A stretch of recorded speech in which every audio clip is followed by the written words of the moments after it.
Hey guys, good morning. We just updated to Lightroom 2015.8.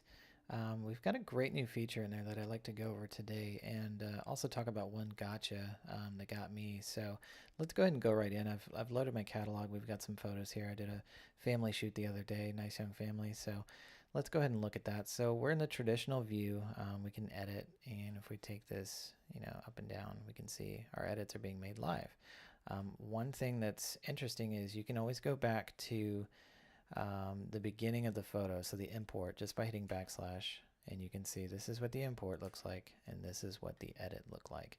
What we would like to do is actually use, say if you get to a stopping point in a photo, you'd like to use that as a reference. Well, now you can. So what they've done is they put this panel down here, and if you click right here, or if you hit Shift R, you can turn it on. Now the first thing you'll want to do is you'll notice the active photo, the one that's selected, is the one on the right. The reference photo is one that I've actually had previously loaded. So what we'll want to do is actually create a virtual copy, and this is where the gotcha comes in, so let me explain that. So create a virtual copy by doing that, and you'll want to click on the photo on the left. That's your first copy. This is the reference photo, and you will just click and drag and it should populate. So, and I've got my panel expanded. If you need to do that, you can always click on the little arrow and actually get the expansion. So we've got that expanded, so that's our reference file. That's going to stay there and it's not going to move as long as your active photo is different. Now what I had done in the beginning was actually I had kept that photo active as well, and what was happening was if I made changes, it was changing both files.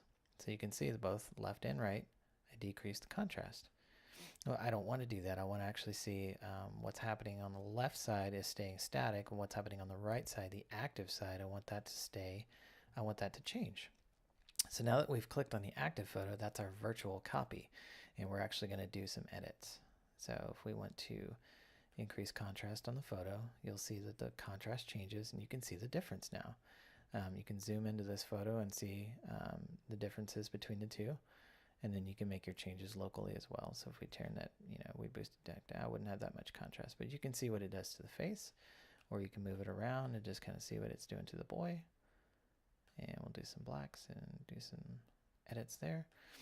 And that's basically it. It kind of gives you that localized feel of what's happening when I make a change and how it's going to look. Now, if you like the copy on the right, you can take your copy on the left and you can delete it, remove it from the catalog, whatever you like to do.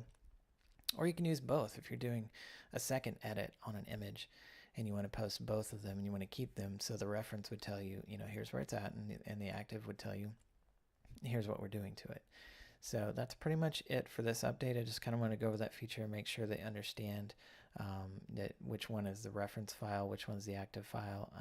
You can lock your reference file, so in case you accidentally don't want to drag another file into the reference, you just go ahead and hit the lock button and lock that down. But other than that, it's pretty simple to use. It's pretty powerful, I think, just to see what little subtle changes will do, because if you hit the backslash key, it's going to take you back to the beginning of the photo. It's actually going to take you to the import.